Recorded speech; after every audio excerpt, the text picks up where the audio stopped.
Awesome. Well, I appreciate it, Cole, inviting us down. My name's Brett. It's my fiance, Mallory.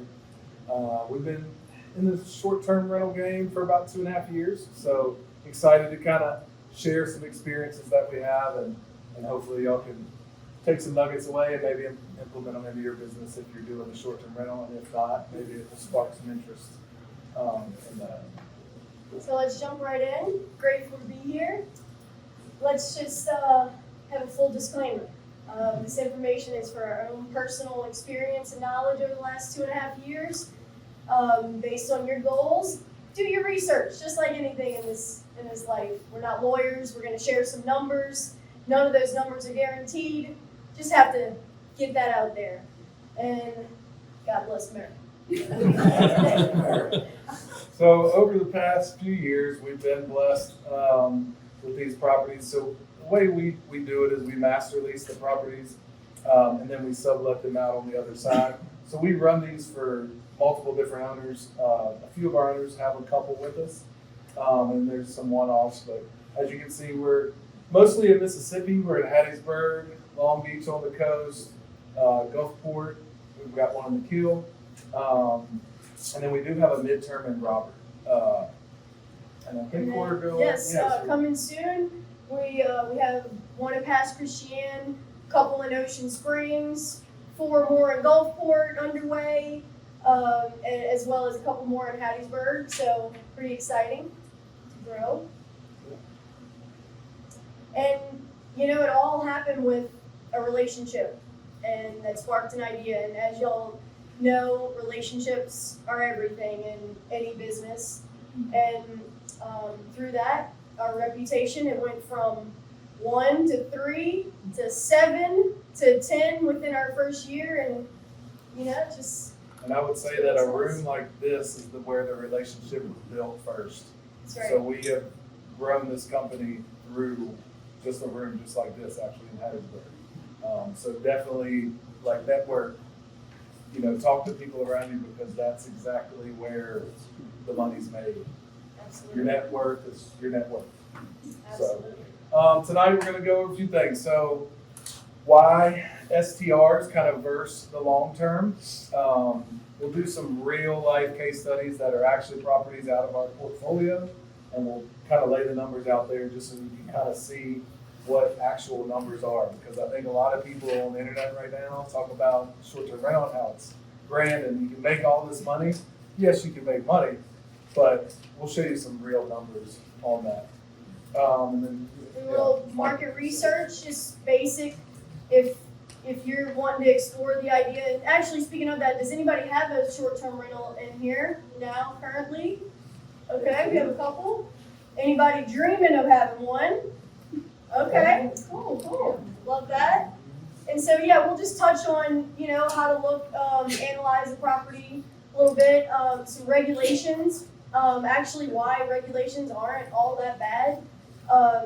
The tools we use to operate and automate, strongly believe whether you have 1 or 10 or 50 tools to operate and automate, just really take the human error out of it and make it kind of some peace of mind. Exactly. Sure, especially on the weekends, and when at this point, we're up to 11 properties or 12 properties.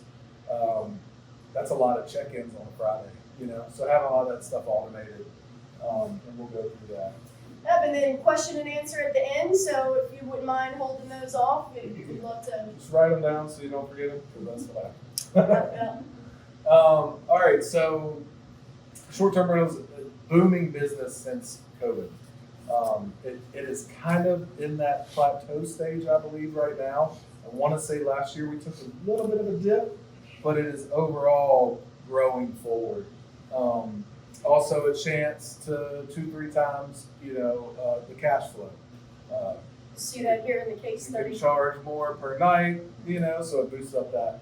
There are some more expenses involved, but you'll see how that breaks down. And then your property condition, any long-term, any landlord, lord of the land's in the house, long-term, I'm sure your property can kind of not be as great as you'd like it to be at the end of the lease. With a short-term rental, you know, we always say our cleaners are eyes on the property, training them to really look out for damages, and after every cleaning, you know, you're basically ready to sell if you wanted to tomorrow. So it's always good. And then the rewarding side of it, something Brett and I really didn't think was a thing until we were in it. I don't have to call you out, babe. This past Sunday, actually, or Saturday, we got a review in, and he got to reading it out loud and had some tears coming out a little bit. So some of these reviews, you know, just knowing that we're providing a good place for people, reliable, clean, safe, and then the memories they make in the homes and just their gratitude from that is just super humbling and rewarding.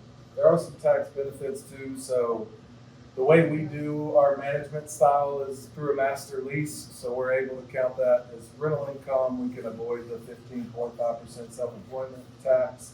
And then also, if you do like a cost segregation on your property, you can use some of that depreciation to kind of, I guess, fast forward a loss a little bit so that you can pay less taxes on that property for a few years.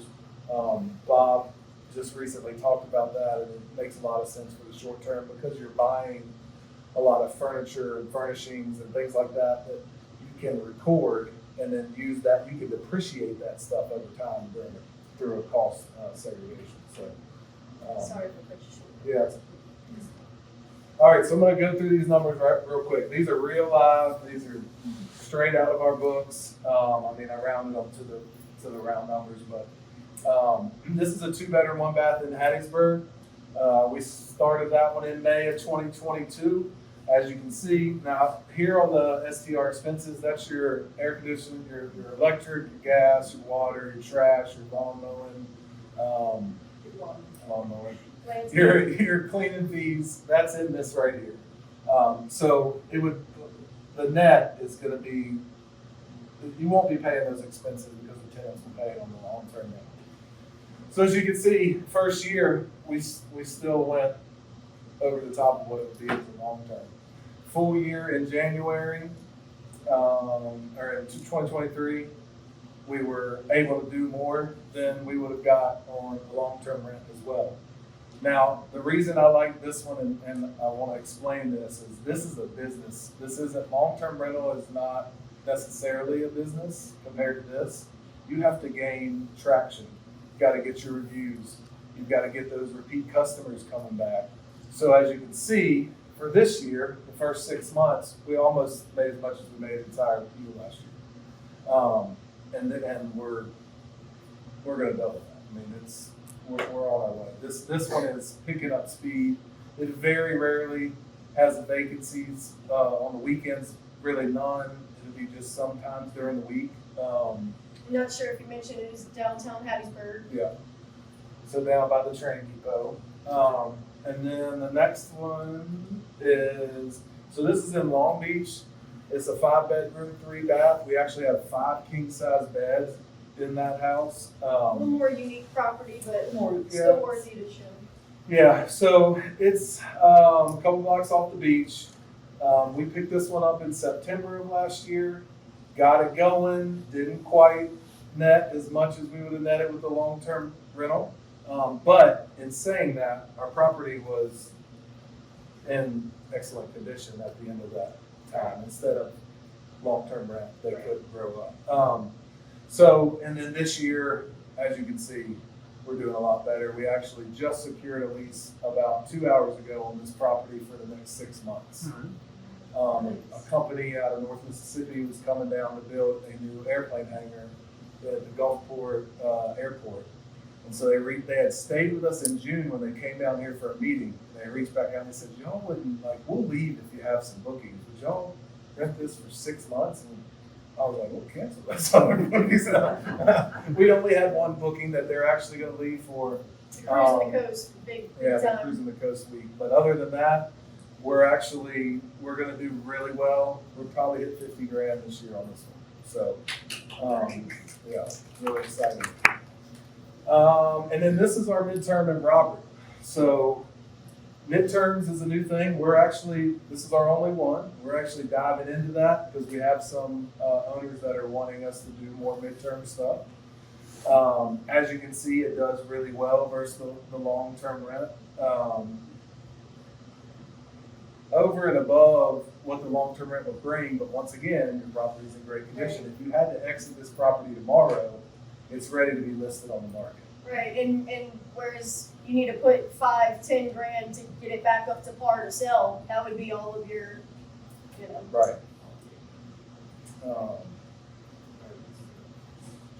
Okay. So let's touch on, yes? Did y'all say what midterm was?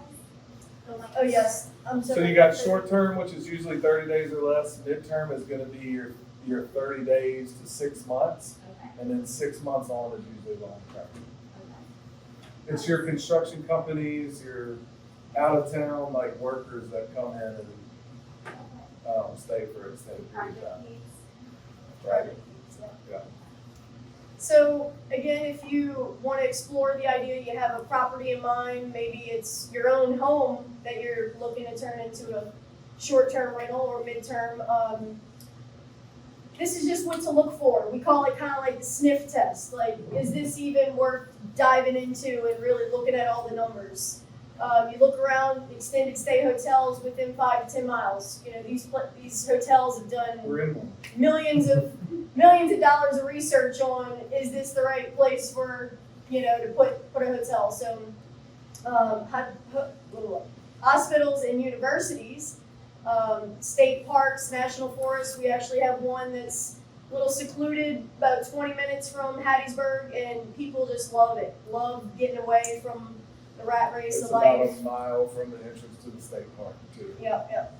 And then, would you walk down the street at night? Would you let your grandma walk down the street at night? Obviously, that goes without being said. You want a safe place. And then, could you long-term rent it if needed? It's always good to have that plan B, that exit strategy. We'll touch on regulations here in a second, but if they want to be crazy like New Orleans and just shut it down at some point, you know, could you turn it into a long-term rental and be all Just to good? keep that secure exit strategy, whether your house is in good condition, you can sell it, or you can turn around and long-term rent it anyway. And then another way to dive a little deeper, is this short-term rental right for me? Go do some comps using the Airbnb app. Everybody can download the app, look at houses in the area, in the market, preferably 5 stars with a good amount of reviews. Look at the feedback that they're receiving. Read the reviews. What makes the property stand out? You know, it's, and then you could even kind of gauge like a target audience, target market, target customers by looking at those reviews if you want to really dive deeper. How many nights are available, their occupancy rate, pricing with their average daily rate. You can kind of see what you could potentially earn. And then the quality of photos, you know, this is kind of just adding in there, you know, professional photos always win. And what type of amenities are they providing? That's always good to kind of gauge your budget. What are you willing to put in? And I always say, you know, you don't have to have extravagant, lovely, luxurious things in your Airbnb to keep your guests happy. They want clean and comfortable, and that's that. And you can do that on a great budget. Yeah, I would say our style is mostly like modern, Very minimal, simple, yeah, basic minimal. modern, and it's done really well. It's nothing that has cost us a lot of money to do.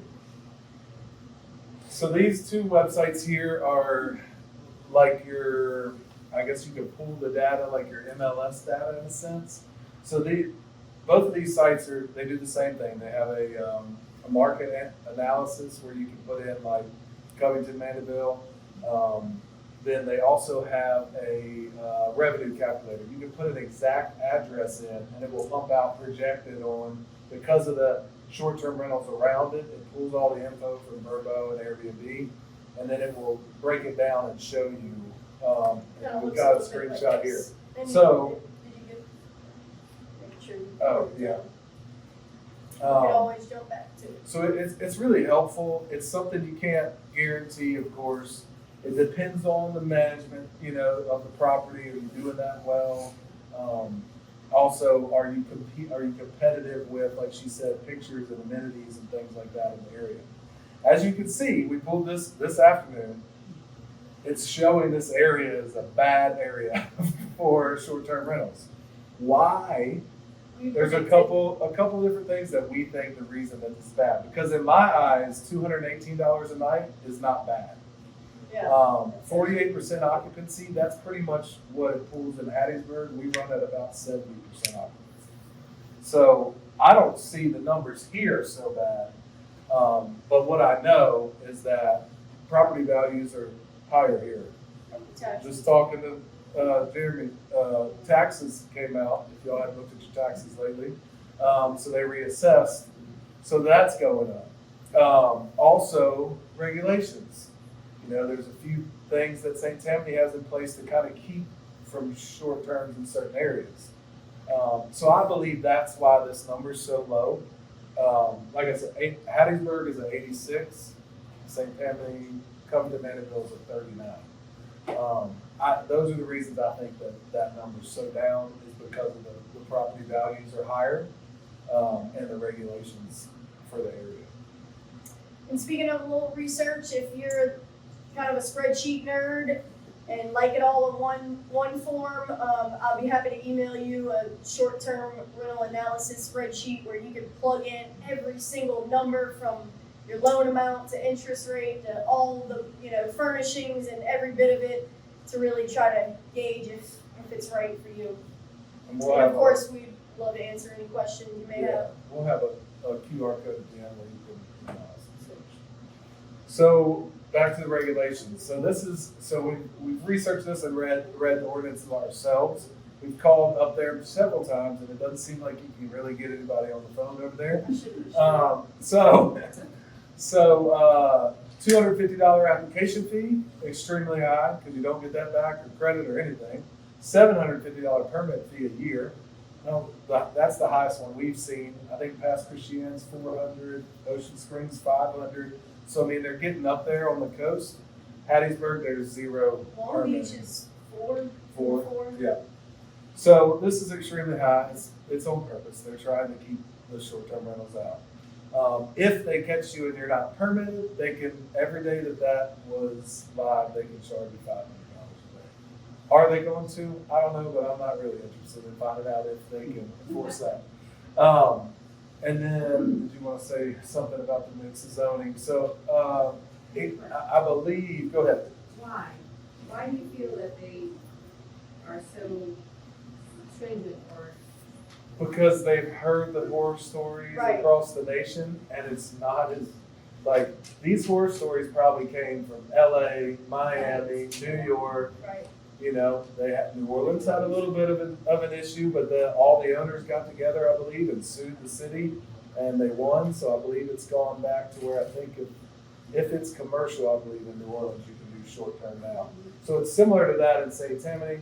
If it's mixed use or commercial, that you can do 30 days or less. But other than that, or if you live on the property, which only allows maybe a couple bedrooms unless you have a great grand mother-in-law suite. It kind of limits you there if you live. And don't hold us to this. It could be updated from what we saw, but from what I heard 2 years ago and what it is now, it seems to be running along the same track now. There may be some other ways to get around that.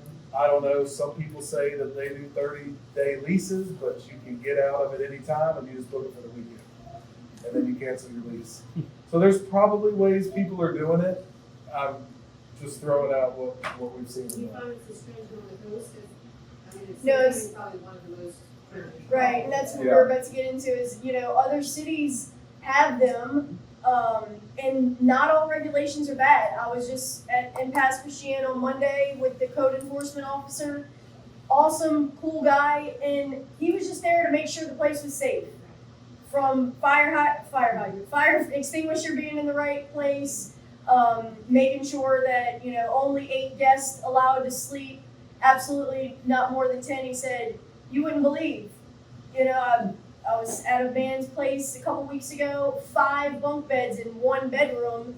He said, if a fire happens and 10 kids are trying to get out of this room, somebody's gonna be left behind, you know, and like, we just can't have that. Suggested a handrail, that the rail we had was a little wide and goes back to grandma, wanting grandma to be able to hold it all the way down, but, you know, he's not gonna stop us from, getting our permit because of that one thing, just make sure you do it. We So, wanted an exit, like a map of the fire exits, which is a yeah, 1,500 square foot house. When you walk in the front door, you see the back door. So I don't know. It's like this way, you know, I don't know. thanks to Deuce out of Demolition on that, escape plan, Yeah. shout out. So they only allow you to have a 1 year, like a permit for 1 calendar year, and then you have to go through the whole process again? Yes. Most of the time, a renewal is different. A renewal is, hey, I want to renew it, or I send a piece of paper in, sign, and they renew it pretty easily. I don't think they're harder on the front end, but once they inspect you and see that you're kind of got it together, they'll probably renew you pretty easy. Yeah. And that is, you can still do, in St. Tammany, you can still do 30 days or more. So you can do the midterm rental style with that, but. And I like how you mentioned before, you know, being kind of ahead of the game. Like for Hattiesburg, for example, there's no regulations, but being to where you want to kind of be, how'd you say that? Yeah, Where so you're we actually, there's a couple of us that have them in Hattiesburg, and we've gotten together and talked about it, like, hey, you know, when they start doing regulations, we're showing up. And we're gonna say, you know, hey, well, let us help you build these regulations. Because we're not scared to pay a permit, a $400 permit a year. The dollar amount's really not the issue. It's when they start restricting us on how many days we can book at a time. That's gonna get to where it's gonna interfere in our business. And so we're getting together and kind of getting to those city planning meetings and making sure that you're staying up to date with those and just, you know, making your voice heard. You can leave that up to us somewhere.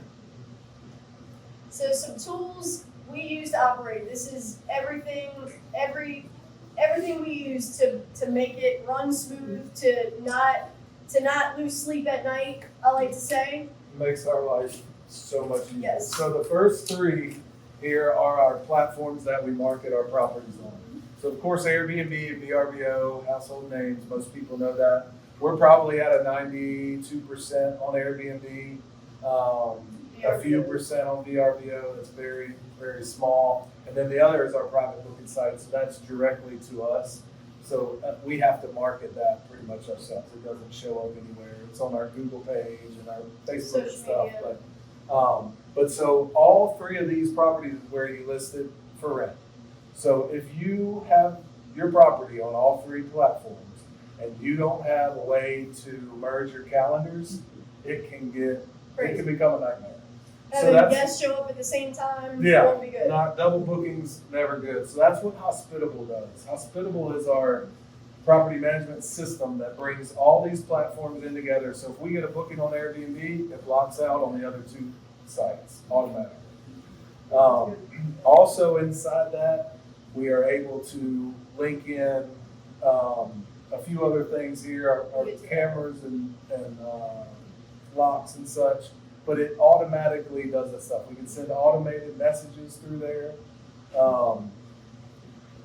And then also we can message guests through Hospitable and it on any platform. So we don't have to go to Airbnb when they book. We don't have to go to VRBO. We go straight to Hospitable and then we can do that. So y'all maintain Hospitable? Yep. So Yes. y'all, it's for your eyes only, it's not for No. like the owners of the property? We can make them a teammate, they call it, to where they can see the bookings coming in live. So we absolutely can give them access to They can that. pull up their calendar so they can know when it's booked, or if they want to go for the weekend, they can see if it's booked or something like that. So Price Labs is like a dynamic pricing tool. Right now, we're not really using that. We're using actually the dynamic pricing tool inside of Airbnb because we have learned that Airbnb is built off an algorithm, just like Facebook and Instagram. And so we have to appeal to that. So to appeal to that, they want you to use their tools. They don't want you to link your Price Labs in the Airbnb. They want you to use their dynamic pricing tool. So we've switched to that. It's working just as well. We still, it's something you have to manage. You have to set your minimal price and your maximum price. You kind of have to, keep that working. They really, Airbnb, to appeal to the algorithm, likes to see you active in the app every day. So we'll go in and delete a period one day and add a period in our description back, And it shows Just your to active keep it- host. actively moving in there. The point of the price labs is to stay competitive to the area. It also, reads hotel areas and keeps your daily rate competitive. Yeah, so it actually brings in the hotel data to where when the hotels book out, when we were using it, it would automatically bump our prices on. So now we'll verify through Price Labs and then go and change it in Airbnb just to keep Airbnb happy. And then you want to tell So them about the turnout? Yeah, so turnover for hosts, obviously for us, and then for cleaners, this has been wonderful because this also integrates with Hospitable, which allows for our cleaners to, as soon as a booking is booked, they're able to see on their calendar when the guests check out so they can plan to go clean. World of difference. I mean, even just having a few property, it's a game And so you changer. don't have to call the cleaner and say, Yeah, are you available? Are you Yeah. sure? Can you make they're it? watching their calendar, they get an email. Also it has great features in the app to allow your cleaner to see, to take pictures when they're done, to verify that it's done, to be paid. Also, our favorite is our inventory, so everything from toilet paper, paper towels, coffee, when it's low, they let us know. It's all in one place, and that just keeps everything flowing. It's also free when you have Hospitable. Yes. So. The next one is for the lock. Slash. How would y'all say it? Come on, somebody. Oh, Schlage. yeah, something, So Russian or something. this, Huge weight off my shoulders when I walk. oh yes. So it also integrates with Hospitable. So when the guests check in, they get their welcome message, and it's the last four of their phone number. Welcome, here's your code. We don't ever have to go put in the code for none of that. It just automatically takes their number, links it up. It's wonderful. That Our was camera, probably our biggest downfall at the beginning, because we did not have it at the beginning, and people would The get one there we and had go, my was code faulty." isn't working, yeah. and it would be, oh, we didn't even learn the code that time. Oh, Yeah. It's unlocked now, your code's in there. Yeah. So this just takes all that new layer out of it. And then the blink cameras, you don't have to have them. We like them. It keeps our eyes on the exits and the entrance, front door, back door. Just helps us monitor, reassure our owners that, we're making sure no crazy parties are going on. And, the guests have who they say they have and stay. It's just a good reassurance. Well, then, back to regulations, Long Beach only allows 10 people in the property, no matter how big the property is. Past Christiane, they did it on Monday, they told us that we could have 8, but maybe 10. Yeah, He was like, you could probably have 10. He Don't said tell 8. anybody. He said if somebody calls, if they see a party going on and somebody calls, and they say, well, how many people are staying, say 8, but just never say more than 10. Just never say more than 10. And we're like, all right, cool. But that way we can see people coming in and out and, Right. The Google Sheets is just where we keep, forms and things like that, just kind Lists of and- the background of the business. And then clearing is new for us. It is a short-term rental software for accounting. So now all of our bookings coming through Airbnb, it links directly to clearing. It will generate owner statements for us. It's becoming great. It's been a long 2-month process learning this new system. I'm not the biggest on accounting, but we're Because figuring it out. before Brett was doing it, the monthly statements in Google. Google Sheets. I don't know if we made it clear, but we received the booking amount and we pay the owners at the end of the month and take our cut. So that way it takes away from the owner having to stop what they're doing, see their booking, subtract everything, do that. Like we handle that full deal. And Keep it's, it as a passive investment for the owners. Yeah, You know, they we're just just sending collect a the check. by the gentleman.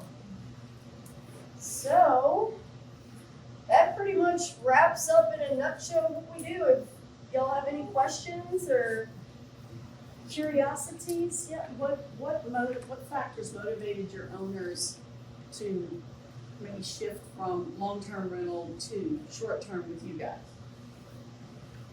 Or were they even doing Well, long-term? yeah, I was gonna say, well, you know, there was a few, So couple our- that were already furnished that Our, were, our first one, we can say that, our first one, is a buddy of ours, he has 270 rentals in Hattiesburg. He was watching YouTube videos and stuff, and he wanted to kind of dabble in it, but he didn't want to create a new management company for it. Hire one. Or hire one, so I was showing him a property to sell it one day, and he was like, "You ever thought about doing the Airbnb?" I was like, "We were just talking about that the other day." He was like, "Here, take these keys, go down to this address. If you think it'll work, let's try it on that." And that was literally how our first one happened. So I would say that the motivation is diversification. To get a little bit, Diversify. to get a little bit of different in there, mix it in. I think a lot of people may like the vacation homes that they can use. We have one owner that has one on the Jordan River. And so he likes to use it a couple times during the summer and then wants to make as much money as he can during the winter. we also have one, she lives in Minnesota, she has one in Long Beach, likes to come down as a snowbird, and, you know, why not, you know, rent it out when she's gone, so. I would say to diversify mostly. That and just the hype of, I don't know if y'all watch TV or not, but it seems like when we watch TV lately, every other commercial is Airbnb or VRBO. And it's because the hotels have started to take back some of that COVID money, as, you know, it shifted from the hotels to Airbnb at COVID. And now they're starting to pull some of that back, so Airbnb is ramping up their marketing. And it's keeping, I mean, I'd say we're definitely on the up over the past 2 years. So Airbnb is doing a great job of marketing because, you know, we don't really pay, we pay 3% to Airbnb, that's it. Can you talk about how it would work from an owner's perspective and maybe explain a master lease to someone who doesn't know what a master lease is? Yeah, so a master lease is really nothing different than a normal lease, other than that we take full control of the property. If you hire a manager, I'll put it this way, it's easier. If you hire a manager and the manager messes up, it's your fault. He's an arm of you. When you master lease something, all liability kind of falls on us with just a little trickle down to them, not much. So that's a benefit for the owners for sure. I don't necessarily, there's not much different on the performance of the master lease. It's still a management agreement mixed in with the master lease language. So you lease it to us, let's just work off of 80-20, okay? You lease it to us, we get all the bookings, we bring all the money in, at the end of the month, we shoot you 80%, we keep 20%. It's on a performance and a percentage basis. So that's how the master Property lease doesn't make works. money, we don't charge, or make. It puts us in a principal position so that we can count that money as rental income instead of ordinary business income. And it motivates them to manage your property better as a master lease I like versus that, yeah. just a vacation rental management company, which also charge Right, 20 to 40% to manage your property. for sure. Now, what do repairs look like for something like that? So, I mean, not really any different than your long term, except for maybe if a chair gets broken. But a lot of times, that's paid for by the guest. So with Airbnb, we have like $2-3 million in coverage. There's like $1 million in dwelling, $1 million in liability, and there's some other coverage in there. But they have this called air cover. So let's say that you go into a property, you break a chair, you tell them, hey, I broke a chair, you know, we're gonna pay for it. Okay, that's great. That's a perfect world, Easy, right? yeah. Well, a lot of times you're like, hey, you didn't tell us about this broken chair. What happened? We didn't break the chair. All right, well, you definitely broke the chair.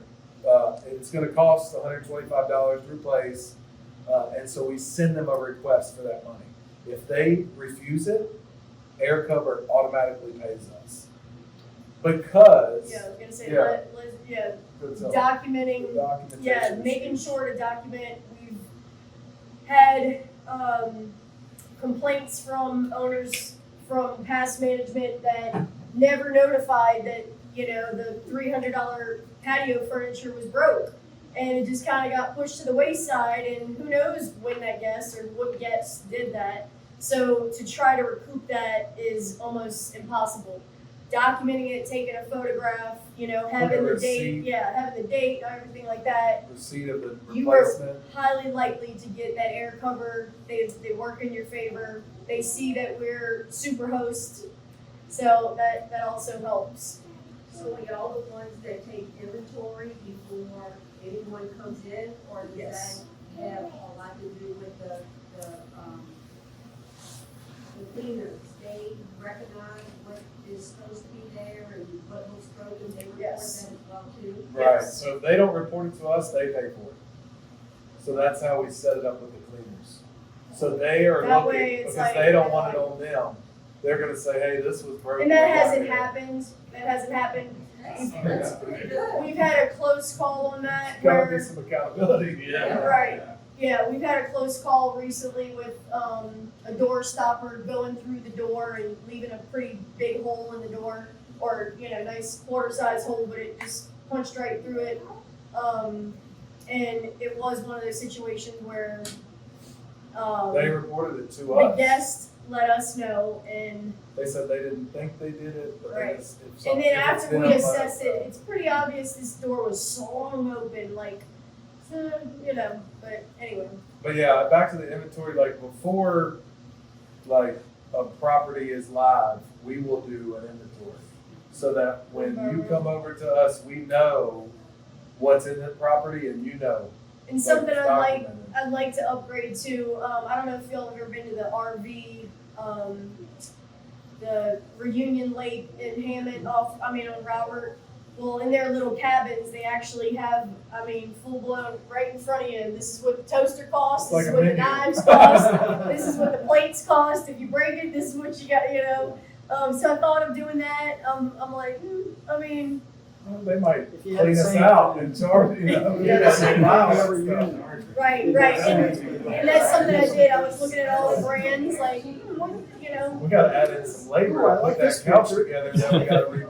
Right. Yes, I got a sir. question for you, going back to your master lease. All right. For explaining the performance piece of it. What I want to understand is that with the master lease, you said that you're reporting your short-term income as rental.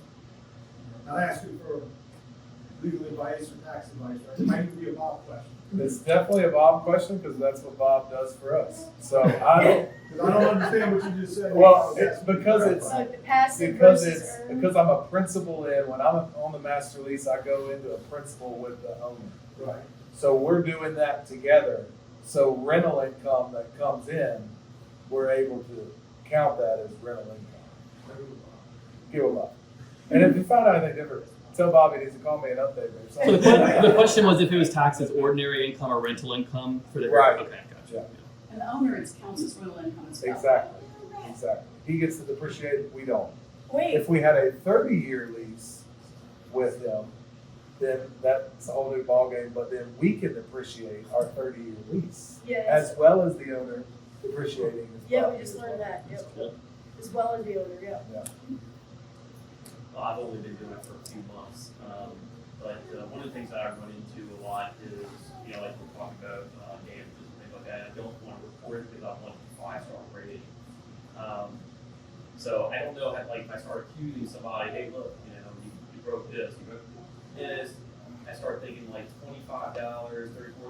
You know what? Just eat it, and I want that 5-star rating. I'm not going to accuse you of that. Right. How do you guys deal with that? Truly, it's, I always, communication, if it wasn't, in our experience, most people have actually let us know something. This chair, we barely lean back on it or such and such, and so we take that into consideration when, okay, this is clearly an accident, it is what it is, but, the conversation to kind of get our best judgment. And I mean, Get this on the is, phone. yeah, this is something him and I both, we've been in that boat of like, is it work, like, it can be tough, And but I'm trying to protect gauge- that 5-star, 'cause right, but Well- gauging it, and most people we've seen are understanding, are considerate, are, like, I'll pay you, Right. from what we've seen. I think we've had a couple, one deny, two I would deny. say the key to that is you have 14 days to report that. Day Oh, that's one, right, that's right. fill your review out. Yep. I don't think we've ever left anybody mad. Leave a good review, let them leave you a good review, and then send them the request. Because they can't go back and change it. Yeah, because you have 14 days. You have 14 days to turn that request in for repayment or for money that they owe. And, So you gotta play the system that you built with. And that there's you get, even, the chance to get the review removed if you have evidence. Again, Airbnb loves evidence. Like, take the picture, like, take the video, like, show that you asked and they either ignored or they, said some stuff, whatever. Just We had use all somebody that documentation. leave a 2-star review that one time, and they never stayed at the property. They checked in and then called us and said that they wanted a refund and they wanted to check out. They were scared of the neighborhood. Okay, if that's what y'all feel, that's fine. But they left a 2-star review. Well, we called Airbnb because in Airbnb's review policy, you have to stay in the property. Well, they didn't stay, so the 2-star review got wiped off right away. It's just, like she said, documenting, that is huge. And that is a little If you bit can of a prove darker it. street, but, Right, yeah. but it's up. Yes, ma'am. Do you have any tips for helping make sure that people that stay in the property are quality people that are going to respect the property, taking care of it, not being unattractive? Usually, we'd like to believe Airbnb does great with the screening process. If you're not on Airbnb, I mean, a background check, you'll have to pay something, but maybe try to find a resource that can do a light background check. Facebook, look at their Facebook. Here's the Ask thing for is- references, almost as a long term. I mean, you could go as deep as you really want. It's just all about the time. But if you're using Airbnb, you're not gonna hit the algorithm, you're not gonna get as many bookings if you don't have your instant booking turned on. Because people shop at 2 o'clock we Oh, wake yeah. up with bookings, we're like, man, 3 o'clock in the morning, they book there, If you don't have the instant bookings on, you're not gonna get as many Would you bookings. just recently say like 60 or 70% 40 of people? to 60% book within 24 hours. No, No, within 14 days That's of right, staying within there. 14 Which days. is wild. So last minute bookings are what Airbnb do. So I would say that Airbnb has done a lot of work with that to where they're protecting their platform. If you mess up on Airbnb, you have to go get a new email. Right? But the reality of it is if it was bad for the host so much on Airbnb, they wouldn't put their properties on there. So Airbnb has done a lot of research in doing the background. We have our instant booking turned on, but if it's like Airbnb will make us approve it first. So then we can Like look if at it. this, yeah, if it looks shady. If it's like doesn't have a within profile 24 picture, hours, yeah, if they haven't been on Airbnb long, If it shows they're from the same town that they live, Right. like, I would be advised never to do in town unless you meet the people there. We just recently had somebody stay and they were operating a business that is not legal in the US. They went to our friend's Airbnb 2 weeks later and they rated it and found 70 grand and everything that illegal that you could possibly have. So they were bouncing from Airbnb in the same town, and they were from that town. How's the 70 grand taxed? I don't know, but I feel like we should have got a little piece of that now. But cleaners. Well, I wish, they actually, gave it right to the police department, so that went into their buying a cruiser or something, I don't know. How much are you spending on average to furnish a property? So it varies, depends on, for us, very minimal, modern minimal. 3.2. 3.2, I would probably say you would be at 15 on, if you're a really good shopper, up to 25, maybe 30 if you're doing luxury, furnishings. So it just really depends. We just did, one last week, one bedroom in Hattiesburg last week, and I think we're gonna come in like $5,000. So does the owner give y'all a budget or they, or, Typically. yeah? Most of the time, so all of ours we had picked up furnished except for, is it 3 now? 3 now, and so actually the first one, he was like, hey, do your best, get us the best I realized price. quickly I'm not an interior designer and don't want to be. But it was a good learning experience. bought a lot of You stuff seem on like you had Wayfair. another question there? So the furnishings inside the property are owned by the owner. Right. Yes. And so the contents coverage is through the Homeowners insurance. homeowners, not through Airbnb. So no, the contents coverage, like say if the house flooded or burned down, they would replace them. If they're broken by somebody, that's where Airbnb steps in. So is there an arbitrage opportunity with the cleaning fee? This is talking from a consumer. Every time I think I'm booking an Airbnb, it's like 2 days, right? 100 a night, 200 a night, something like And you get that. to the And then I end. have a $1,500 bill. Like, what's the Right. deal with the cleaning fee? You wanna- you wanna- I mean, you can go ahead. So we have completely dumped our cleaning fees. Okay. We don't list them as cleaning fees. They're now listed Oh, as management. I was gonna say, yeah, don't say we dumped We it. just dumped the changed wording. the wording. Because, once again, the algorithm, Airbnb is going to go soon to an all-in pricing. They're actually we have the opportunity to do it now. I guess they rolled it out to SUPERHOSTS a little early. But it's where Airbnb says, okay, we set a price, say it's $200 a night, okay? We get $200, or Airbnb gets the $200, they take 15% out and give it to us. The guest doesn't pay anything but $200 a night. Right now, you would pay $200 a night plus the management fee plus a guest services fee from Airbnb. So Airbnb charges us 3%. They charge the guests like 12%, 13%. So they want to go to that all in to where when you see $200 a night, for 2 nights, it's $400 plus tax. And then they take the 15% out for them, and then we would get the rest. We are really close to switching to that because we have heard that. We feel that way when we book them. Like when I'm booking one, we just booked one for Utah, and I'm like, man, this one is the same price as this one nightly, but their total is 600, and their total is 1,000. What's going on? Feels like you're buying a car. It does. It feels like I got to go between sales manager. Like who do I got to talk to? So yeah, that is boosting us to really switch to that all-in pricing. It's scary because our 5-bedroom, it costs $250 to clean that.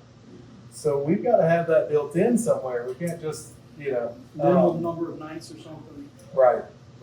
We have That's another thing with sparking the algorithm. We've gone to one night. We've probably had, this year, we may have had 5 one-nighters, and that's it. But what it is we show up on all the searches. Because if they are just looking for one night, they may see ours and then go, well, we'll do that one for 2 nights, or whatever. It just shows up. We've gone to where we allow pets now. We have a pet fee. If you have a pet, we will charge a pet fee. But we also share that fee with the cleaner and let them know we had a pet in the property. We need to go a little deeper this time. So. And most pets, that are traveling or with their owners are well behaved and such. The lady this past weekend. Oh yeah, she had She was a dog show and. She was there for a dog show. She put sheets over the bed. Then she was leaving. This is off the subject, but she was leaving and she Obviously talked to the neighbor. talked to the neighbor something. She said, hey, by the way, send us a screenshot. I bought your neighbor a window unit. It was really hot. They were cooking outside. I'm like, what? That's so good, yeah. So, I mean, it's just, There's kind people out there. there's a lot of kind of. Have hope, have hope. Sure. So any other questions, ma'am? Not really. To be honest, the drug dealer guy was one.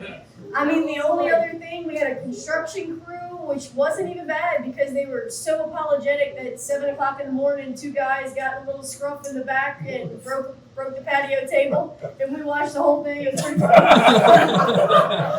But otherwise, I mean, like I mentioned, I feel as though Airbnb screens pretty well. We've denied maybe a few that just seemed off. They were definitely parties that were gonna happen. But, Yeah, and yes, you can, but if you have the instant booking on, you have to cancel them. Airbnb allows us to cancel 2 times a year. 3. Three, we have 11, 12 properties. That's And they not that many. They will you know? eliminate us off of Yeah, they Airbnb. will take our if account off if we do that. Yeah. So we can't cancel, but it's almost like just let them stay. Just show up and sit outside the driveway if they think they're gonna throw a party. I'll just sit out there or something. We haven't had it, but I think a lot of our success in that area is with the automation messages. We're touching these people with a message every day. Like, hey, I hope you settled in well. Can I get you anything? Is there anything we can do for you? Hey, your checkouts tomorrow. Here's your instructions. Our checkout instructions are turn the air conditioner up. Don't even worry about taking stuff off the Throw the bed. trash out. Throw the trash out. You're Lock out. up. Lock the door. See you later. Very simple. So we just try to be in communication as much as possible, And then- and that goes a long way. Yeah, and if there is any issues, one of our ACs, you gotta hold down the button for it to change the, thermostat and little things like that. Just hop on the phone, let them hear your voice, let them know you care. They're just so grateful, like almost automatic 5-star review. Just talk to them. People just want to know that you're there, you care. So. That's good that y'all's checkout is just leave the sheets there, because I've stayed in somewhere I felt like I should have gotten the cleaning fee. Honestly, I'll be honest with you. Now, We feel the same way, Yeah. so we were like, That's all why is right. our checkout? Yeah, really so this knock needs to be out? now simple. let me ask you, do you have a minimum age for like if you need to book? Because a few years ago I wasn't even able to book here, but is there a minimum We age y'all have have? 25 on our rules. We've had a few that said, hey, I'm 21, is that okay? Actually, Brett hopped on the phone with them, was like, let me hear this dude, let me just see It how, was in trooper training school. They were coming down Yeah. to meet with some troopers, and which I mean, that was probably a mark off, but no. But anyway, they left the property great. There was no problems. So it's all about talking and being in that relationship. With your checkout messages to the person, do you give them the option to extend their stay in that messaging?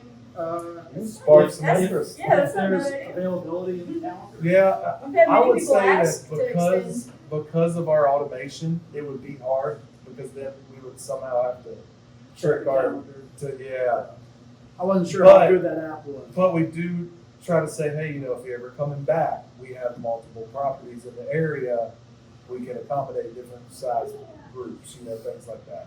And then also we have a couple of things that we didn't really talk about. We have this thing called StayFi in a couple of our properties in Hattiesburg. It's where, when you get on the internet in the hotel, you have to put your last name and your room number in or whatever. Well, this one you have to put your email in. And then it asks if, you want to be It does ask listened for to permission, or whatever. But then we can remarket to people that have actually stayed at our Yeah. property And already. not just the person that booked, but everybody. that's- Everybody in the Right. place, yeah. So that's Smart. helpful. Have y'all found that a specific special feature or amenity, not like Wi-Fi or Right. whatever, has attracted continuous bookings like pool table? Have y'all found So- any- I would definitely say that we do see, The gamings. it's not maybe that we get more bookings off of those, but we get more people responding like, oh my God, we love the foosball table, the Pac-Man machine. Our kids were on it all night. We're gonna check out. Can they finish one more game? stuff like that. So like we have a new one in Pass Christiana, it's got a golf cart, got a golden tee machine. You know, those things are gonna appeal to a lot of people. And I think that is something that is worthy to have. Anything you can add amenity wise is going, fire pit, anything Yeah, like that. coffee is an gonna- absolute must. You don't have a choice on that. Right. You gotta have a coffee machine. Now, since you has now hot tubs, unless you have a great deal, you know, average daily rate of $500 or more, and you're really bringing in, you know, Or you live next door and you can Service it, yeah. yourself We- after every guest. we took over a couple that had them, and it was just so silly. I mean, to have to drain it and clean it It's and like a do all that, $200 service. that's a whole. I mean, yeah. you can't charge that. You Yeah. can't charge another fee. Then you're Yeah. you're getting to that So if $1,500. yeah. So that's not really recommended.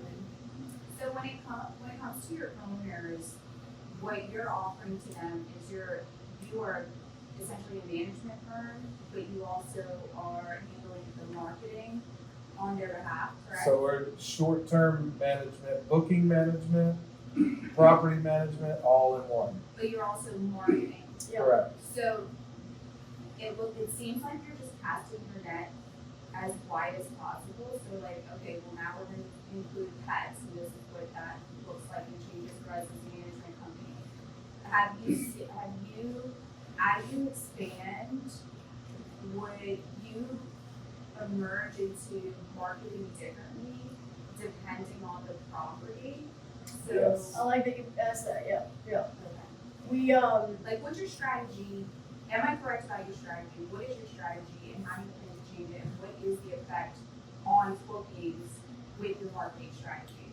So, ultimately, I know I need to get better with the social media, which I'd love for y'all to get our little link tree to follow us, and I definitely need to up my game on the social media aspect, and as well as putting out ads, paid ads, especially, you know, for the snowbirds. We realize that's like a whole group. There's like websites and groups and everything else.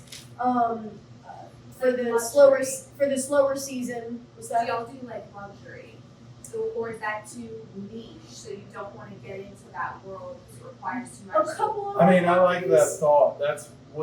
I would add them at this point, but as of up to this point, I felt like we had a really good thing going, so let's just duplicate it and just Do you keep present a duplicating. plan to the owner? Like, here is the marketing strategy. We will be posting about, you know, here's where we post, here's how often we post. No, we don't. We should, Okay. And the master lease is an agreement with us that we're gonna do our best, and I don't wanna nitpick it down and tell them what we're gonna do, and then we don't do that because we're doing something else, and we're still getting the booking.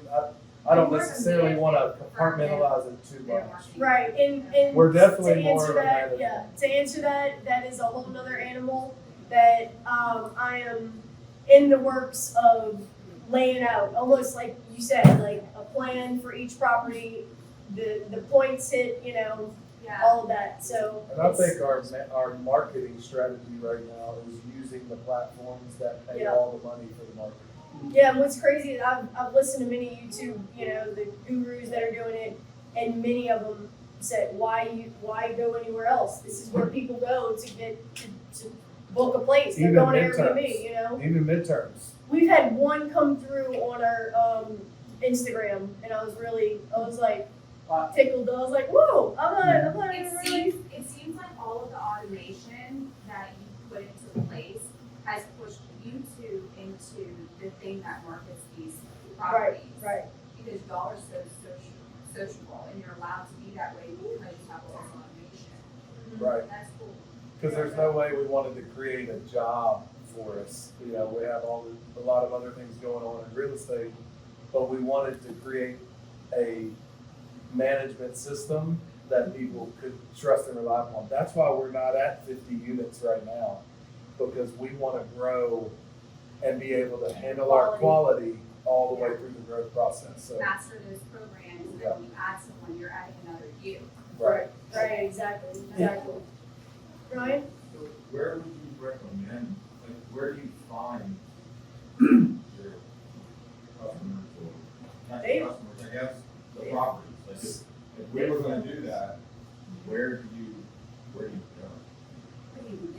So there's, I mean, of course, first answer is get you a great realtor that is familiar with it, because there's not many that's gonna just know the short-term game, but if they're familiar enough, or they know some managers that can give them some knowledge, that would be my first. My second would be rooms like this where you find a property for a good deal, and then you go, wait, I've got a strategy I haven't tried, or this would be perfect for this property. So it's, for us, where we found our owners is, it was really through our networking rooms like this. Because we were, finding out there was a need.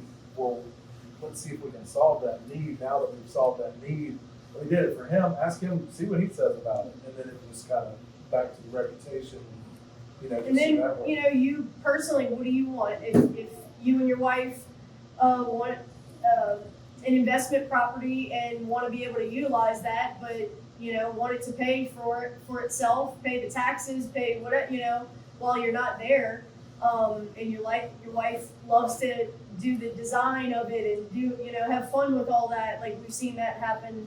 A few people we know that's like, she was loving it at first, and now she's about to go crazy, and we might need some help, So, that's always. I would say it's really, like she said, it's really back to like, what do you want? Like, do you want a portfolio of these, or do you want one in Gatlinburg? Do you want one on the Gulf coast. Shores? On the coast. Do you want one? And so that you can visit those places and then they pay for themselves when you're not there.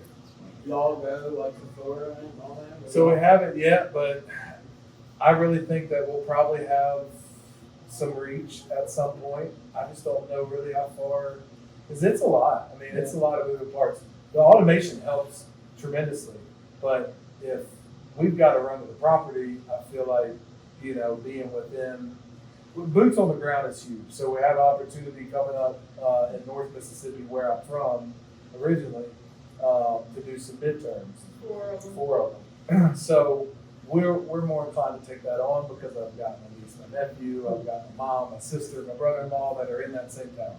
So it would be, we've got boots on the ground that they could go visit it.